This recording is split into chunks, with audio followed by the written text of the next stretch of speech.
মা কত কষ্ট করে আমাকে আপনাকে লালন পালন করছে রে বন্ধুরা আমার, লালন পালন করতে পেরেছে। আমার আপনার মা বাইরে আমার খাইতে পারে নাই, উঠতে পারে নাই। আমার আপনার মা কত কষ্ট করেছে বন্ধুরা আমার। মা যেই খাবারগুলো খাইতো ওই খাবারগুলো আমি আপনি ভাগ করে খাইতাম।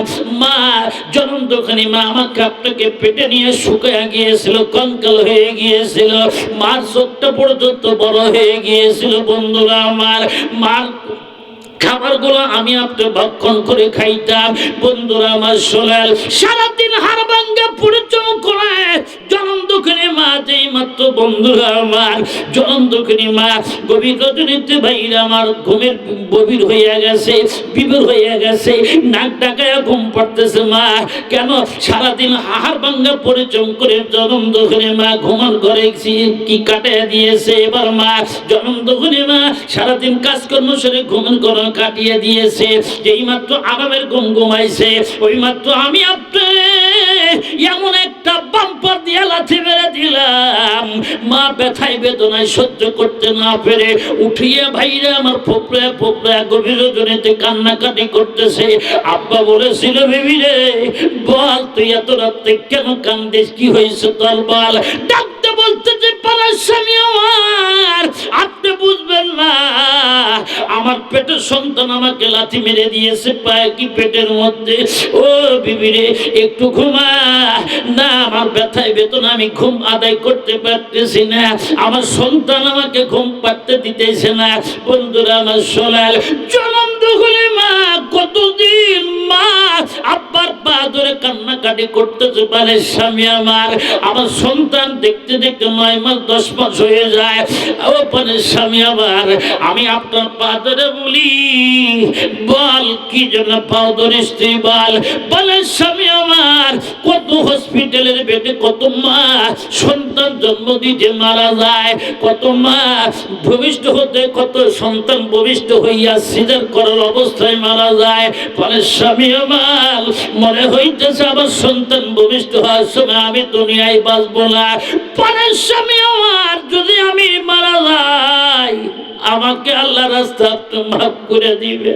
যারে বিবি যা, কোনদিন তুই আমাকে কষ্ট দেস নাই, ওই কথাগুলো মুখ থেকে উচ্চারণ করিস না, আমাকে মাফ করবেন কিনা আপনি বলে দেন। বিবিরে যা মাফ করে দিলাম।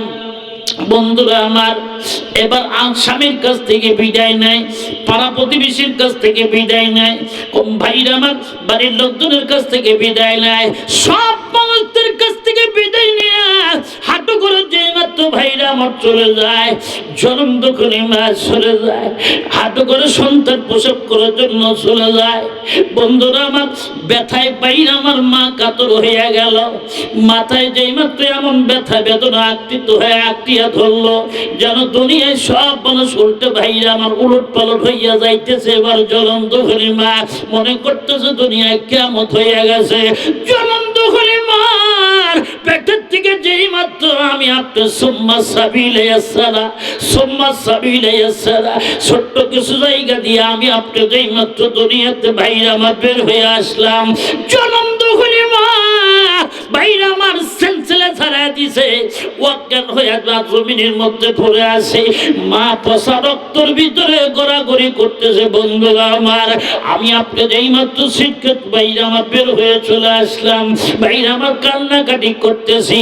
মার যেই মাত্র জ্ঞান ফিরে আসলো, মা ভাইরা আমার আর কি আটু করে লোকজনকে দেয়া বলতেছে, দাসীরা রে কি আছো, আমার সন্তানকে আমার কোলের মধ্যে দে। ভাইরা আমার যেই মাত্র কোলেকে সন্তানের কোলের মধ্যে নেওয়ার সাথে সাথে মা বলতেছে, তোরা কারা রে?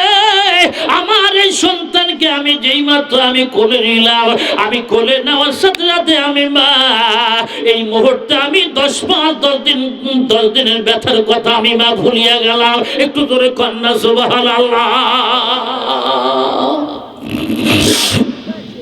কষ্ট হচ্ছে ভাইরা আমার, এই জনমদুখিনী মা আমার আত্মার জন্য কি না করেছেন। লোকমান হাকিম লিখতে বলতে যে শুনে নাও, এই আব্বা এবং এই মার কারণে আমি দুনিয়াতে আসলাম, এই জন্য তাদেরকে আমি ও সময় মতো আমি খেদমত করেছি, এদেরকে কি ভরণ পোষণ করেছি। ও বেড়া বাজুয়ার ভাইজান, মাহফিল দিয়েছেন ভালো কথা, আপনাদেরকে একটু বলে যাই, আব্বা আমা কিন্তু ভাইরা আমার বোঝা মনে করিস না। ভাইরা আমার একটা চুয়াডাঙ্গার একটা আজকে ভিডিও ফুট থেকে আমি ভাইরা আমার চোখের পানি রাখতে পারলাম না। মাত্র ভাইরা আমার ৭৫ বছর বয়স হয়ে গেছে, কুড়ো হয়ে গেছে। এই মানুষটা ভাইরা আমার 2টা ছেলে ভাত কাপড় দেয় না, জনম দুঃখী বাবা। ভাইরা আমার বুড়ো হওয়ার পরে ভ্যান চালায়া ভাইরা আমার সংসার চালাইতেছে। সংসারটাও তেমন কোনো ভালো না, জীর্ণ শূন্য। ভাইরা আমার লোকজন সাংবাদিক তাকে প্রশ্ন করলো, ভাই আব্বাজান আপনার সন্তানকে আপনাকে লালন পালন করে না? না, আমার সন্তান নিয়ে বেটার বউ নিয়ে ওরা সুখে আছে। আমরা যদি না খায় তাকে আমাদের দিকে কোনোদিন তাকায় না। ও বেড়া বজর ভাইরা, আপনার আব্বা বয়স হয়ে গেল, মা বয়স হয়ে গেল, কেন আপনার আব্বাকে ছেড়ে আলাদা খাইলেন? কেন কেন জুদা খাইলেন? আব্বার দিকে তাকাও, তার কারণ ওই বাবা ওই মা আমার আপনার ছোট্টবেলা না খিলাইছিলেন, ভাইরা আমার না খায় আমাদেরকে খিলাইছে। একটু ধরে কথা কন না, ঠিক না ভাই? ঠিক। বন্ধুরা আমার, ওই আব্বা এবং মাকে তো আমাদের জন্য জান্নাতের বড় কারণ হইয়া যাবে। মাকে যদি কষ্ট দাও, মা যদি একটু আল্লাহর দরবারে বদদুয়া দেয়, খবরদার কোশ্চেন কালেও আপনি আব্বার কাছ থেকে মাপ না পর্যন্ত ভাইরা আমার কখনো জান্নাতের মেহমান হইতে পারবেন না। কথা কয় না, ঠিক না ভাই? ঠিক। এরকম একটা গরিব মায়ের কথা আমি বলে যাব। ও বন্ধুরা আমার, খবরদার মাকে কখনো কষ্ট দিবেন না। মা যে কত ভালো জিনিস, এই মার কথা যে ভাইরা আমার চিন্তাধারা করছে, তার পক্ষে কোনোদিন মাকে কোনোদিন কষ্ট দেওয়া সম্ভব হবে না। কথা কয় না, ঠিক না ভাই? ঠিক। আসুন, এরকম একটা গরিবের কথা আমি বলে যাই, মার কথা আমি বলে যাই।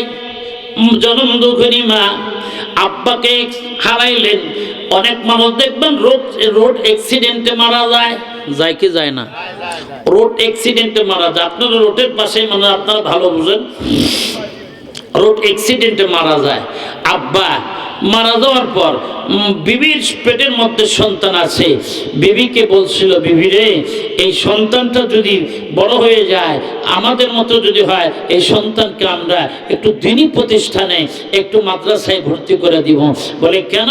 বলতেছে, শোন, আমি তুমি যদি মারা যাই, যখন পর্যন্ত মারা যাব, এই ছেলে সন্তান বেঁচে থাকলে কবরের পাশে যা হাত তুলতে দেরি, আমার আল্লাহ ছেলের দুয়ার কারণে আমার আপনার কবর মাফ করতে দেরি হবে না। একটু জোরে কোন সুবহানাল্লাহ। বন্ধুরা আমার, ভালো নিয়ত করেছে, কিন্তু দেখতে দেখতে আব্বা রোড অ্যাক্সিডেন্টে মারা যায়। অ্যাক্সিডেন্টে মারা যাওয়ার পর এই জনম দুঃখিনী মার পেট থেকে যেই মাত্র সন্তানটা ভূমিষ্ঠ হয়ে যায়, ভূমিষ্ঠ হয়ে যাওয়ার পর ফুটফুটে সন্তান, সন্তানের নাম রাখলো হলো ভাইরা আমার রাজীব। একটু জোরে বলার নামটা কি? এই রাজীব সন্তানটা ভাইরা আমার দেখতে দেখতে বড় হয়ে গেল। বড় হয়ে যাওয়ার পর মার কাছে কত বিয়ার প্রস্তাব আসতেছে, চল আমি তোকে বিয়া করব, আমি তোকে বিয়া করব। সন্তান আছে, কয় না আমি বিয়া বলবো না, আমার স্বামী মারা গেছে, তাই কি হয়েছে, আমি সন্তানকে নিয়ে আমি জীবন ধারণ করতে চাই, আমি এই জগতে বেঁচে থাকতে চাই, আমার সন্তানকে বুকে ধারণ করে। একটু জোরে কোন সুবহানাল্লাহ।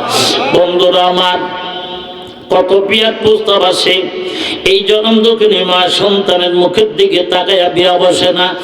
মা চিন্তা করলো, আমি তো এই ছেলে সন্তানকে আমি বড় ডাক্তার বানাবো, বড় ইঞ্জিনিয়ার বানাবো। বন্ধুরা, যেই মাত্র জনম দুঃখিনী মা কত নিয়ত করেছে, ভালো নিয়ত করছে, ইঞ্জিনিয়ার বানাবো, ডাক্তার বানাবো, চলে গেল স্কুলের মধ্যে ভর্তি করে দিল। ভর্তি করে দেওয়ার পর জনম দুঃখিনী মা মায়ের মানুষের বাড়ি জিয়ের কাজ করে আয়না টাকা পয়সা গুলা দিয়া, ভাইরা আমার টাকা পয়সা গুলো দিয়া যে মাত্র এই সন্তানকে ভালো একটা স্কুলের মধ্যে ভর্তি করে দেয়। যা দেখতে দেখতে ক্লাস 1 থেকে প্লে থেকে একেবারে দেখতে দেখতে ক্লাস 9 লেখাপড়া করে বড় হয়ে যায়। এই জনম দুঃখিনী মা নিজের কাপড় চোপড়ের চিন্তা ভাবনা করে না, স্যান্ডেলের প্রতি চিন্তাধারা করলো না। কত বিয়ার প্রস্তাব আছে, সব প্রস্তাব কি প্রত্যাখ্যান করে দেয়। বিয়ার প্রস্তাব গুলা যেই মাত্র জনম দুঃখিনী মা টাকা পয়সা দিয়ে ছেলেকে লেখা লেখাপড়া করাইতেছে।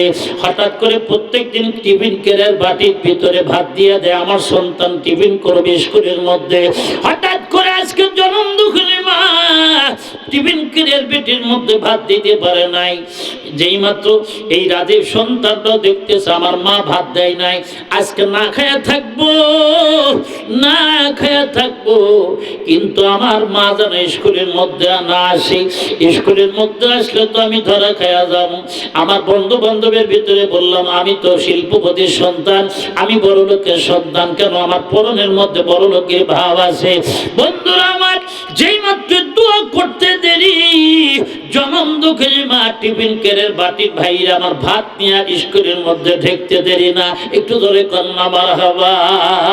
যেই মাত্র ঢুকে গেছে ভাইরা আমার রাজীব রাজীব করে ডাক দিল, বাবা রাজীব আমি তোর জন্য ভাত নিয়ে আসছি, বাবা তুই একটু বের হয়ে আয়। যেই মাত্র ভাইরা আমার রাজীব সন্তানটা, ভাইরা আমার বন্ধু বান্ধব বলতেছে রাজীব তোর মা আসছে, তোর একটা দেখ বুড়ি আসছে। তখন রাজীব ভাইসা বলতেছে মা তুমি এখানে কেন, গেট আউট, এখান থেকে চলে যাও। ভাইরা আমার শুনে নেন, বন্ধু বান্ধবরা বলল এ রাজীব তুই না বলেছিলি তুই শিল্পপতি সন্তান, তুই তো বড় লোকের সন্তান, আজকে তোর যে চেহারা দেখলাম তুই তো কানের সন্তান, তুই তো গরিবের বাচ্চা, তুই তো ফকিরের বাচ্চা। ভাইরা আমার মাথা নিচের দিকে দিছে, আর উঠতে পারে নাই। জনম দুঃখিনী মা বাড়ি চলে গেছে। বাড়িতে যাইয়া বিকাল বাইরে আমার 5টার পরে যাইয়া বাইরে আমার এই রাজীব সন্তান জামাগুলো টাইনে ছিটতেছে, আর এক মুহূর্ত তোমার বাড়িতে থাকবো না, চলে গেলাম। বন্ধুরা আমার শোনেন, যেই মাত্র বলতেছে চলে গেলাম, মা বলতেছে আমার ছেলের রাগ উঠেছে, একটু ঠিক হয়ে যাবে। কিন্তু ব্যতিক্রম, যেই মাত্র ভাইরা আমার চলে গেল, এই রাজীব সন্তান 1 বছর যায়, 2 বছর যায়, দেখতে দেখতে 25 বছর পর্যন্ত ভাইরা আমার দূরে থাকে। এই মাত্র লেখাপড়া করে সরকারি চাকরি করে, বিয়ের সাথে পর্যন্ত করেছে। বন্ধুরা আমার, বন্ধুরা আমার, এই রাজীবের মা, গরিব মা ভাইরা আমার কান্নাকাটি করতেছে ঘরের ভিতরে। হঠাৎ করে গ্রামের একজন মুরব্বী এসে বলতেছে ও রাজীবের মা তুমি কেন কান্নাকাটি করতেছো, তোমার কি হয়েছে বল। তখন ডাক্তার বলতেছে আমার রাজীবের সঙ্গে আমি কান্নাকাটি করতেছি। মা আপনি কাঁদবেন না, আপনার রাজীব মরে নাই, আপনার রাজীব কোটারের মধ্যে ভাড়া থাকে, আপনি চলে যান। ভাইরা আমার বুক বড় আশা নিয়া, চোখ বড় পানি নিয়ে, মুখ বড় হাসি নিয়া যেই মাত্র গেটের বাইরে আমার কোটারের সামনে যায়, কোটারের সামনে যাইয়া গেট দারোয়ানকে বলতেছে গেট দারোয়ান রে এবার একটু সাইড দে, এবার একটু যাইতে দে, আমি একটু গেটের মধ্যে যাইতে চাই। কে আছে বলে আমার রাজীব সন্তান আছে। না রাজীব বলতে কেউ নাই, বলে যাইতে দেন, আপনার রাজীব মারা গেছে, যান চলে যান। ভাইরা আমার ডাকতে বলতেছে না যাইতে দে। এই মাত্র একটা ধাক্কা দিছে, একটা ধাক্কার কারণে গেট দারোয়ান যেই মাত্র চিৎ ফাটান দিয়া ভাইরা আমার চিৎ হয়ে পড়ে গেছে। জনম দুঃখিনী মা যেই মাত্র গেটের মধ্যে ঢুকে গেছে, ফুল বাগানের ভিতরে একটা ছোট্ট একটা বাগান বাচ্চা খেলাধুলা করতেছে। এটা তো আমার রাজীবের সন্তান হবে, আমার রাজীবের মধ্যে দেখা যায়। যেই মাত্র বাচ্চাকে বলতেছে নাতি ভাই রে আয়, আমার নাতি ভাই আয়, যেই মাত্র কোলে নিতে যায়, এই ছোট্ট বাচ্চাটা একেবারে আব্বুকে ডাকতে বলতেছে আব্বু। একটা বাচ্চা একটা পাগলি আমাকে কোলে নিতে চায়, একটা পাগলি কোলে নিতে চায়। যেই মাত্র রাজীব সন্তানটা কটারের উপর তলায় থেকে নিচে চলে আসতেছে, ইতিমধ্যে দেখতে পাইতেছে ভাইরা আমার ওই যে দেখা যায় জনম দুঃখিনী মা এবং রাজীবের ছোট্ট 2 মাত্র ভাইরা আমার এক দাঁত হয়ে গেছে।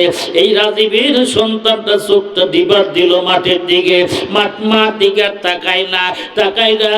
রাজীবকে বলতেছে রাজীব রে একটা বার মা বলে ডাকতে আমি এখান থেকে চলে যাব। বুড়ি দে বলতেছে রাজীব তুই আমার রাজীব, বলে না আপনার রাজীব মারা গেছে, এখান থেকে বের হয়ে যান, গেট আউট। বলে না রাজীব শোন, আমি তোর সন্তানকে নিতে আসি নাই, তোদের বাড়িতে থাকতেও আসি নাই, তোর কাছে কোটি কোটি টাকার আবদার করি না রে রাজীব। বল এই যে 2.5 বছরে যেই ঠোঁট দিয়া 40 পণ দুধ খাইছ, ওই ঠোঁট দিয়ে আমাকে একবার মা বলে ডাকবে, আমি এখান থেকে চলে যাবো।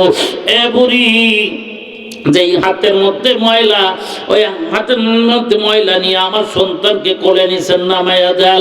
আপনার হাতের মধ্যে ময়লা, আপনার পোশাক বাদির মধ্যে ময়লা, ডাকতে বলতে যে রাজীব রে, এই ময়লা আলা হাত দিয়া, এই ময়লা আলা কাপড় দিয়া আমি তোকে তিলে তিলে মানুষ করেছি রে রাজীব। আজকে তুই বলছো আমাকে ময়লা আলা হাত গুলা কাপড় আলা দে, দুনিয়া যা তোর বেটা, আমাকে একবার কি মা বলে ডাক দে, এখান থেকে চলে যাব না, আমার মা পড়ে গেছে, আমি মারা গেছে, চলে যান এখান থেকে। বাইরে আমার শুনলাল ডাকতে বলতে যে রাজীব, তোর কাছে একটা স্যান্ডেল পর্যন্ত চাইতে আসি নাই, তোর কাছে একটা কাপড় পর্যন্ত চাইতে আসি নাই, আমি এখান থেকে চলে যাবো, একবার মা বলে ডাক দিয়ে। বলে না, আমি ডাক দিতে পারবো না। বাইরে আমার যেই মাত্র ঘের দারোয়ানকে হুকুম দিল, ঘের দারোয়ানরা এই বুড়িকে একটা খাট ধাক্কা ধরে বের করে দেয় গেটের ভেতর থেকে। যেই মাত্র মালিকের অর্ডার হয়েছে, দেরি হয় নাই, গেট ধাক্কা দারোয়ান একটা ধাক্কা দিয়ে যেই মাত্র বের করে দিলেন।